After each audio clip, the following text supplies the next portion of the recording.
নমস্কার। আজকের ভিডিওটি মানুষের মনের সঙ্গে প্রকৃতির যে সম্পর্ক আছে তা নিয়ে কিছু কথা ব্যক্ত করব।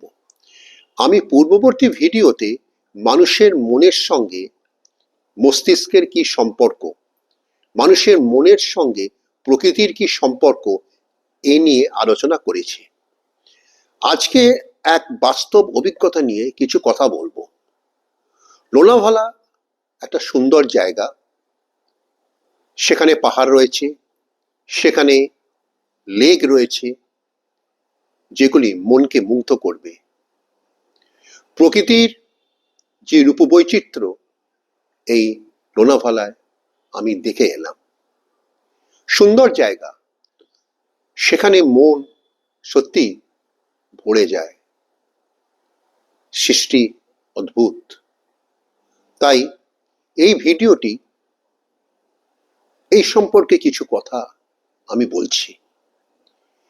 যে সুন্দর লেক মানুষের মনকে মুগ্ধ করবে এবং পাশে যে পাহাড় রয়েছে লেকের সঙ্গে অপূর্ব, মন সত্যই প্রভাবিত হবে। এই ভাবধারা নিয়ে আমি আজকের ভিডিওটি লঞ্চ করলাম। সত্যিই প্রকৃতি রূপময়ী, মাধুর্যময়ী। নমস্কার, please subscribe my channel Sigma teaching Bamashis Mukherjee.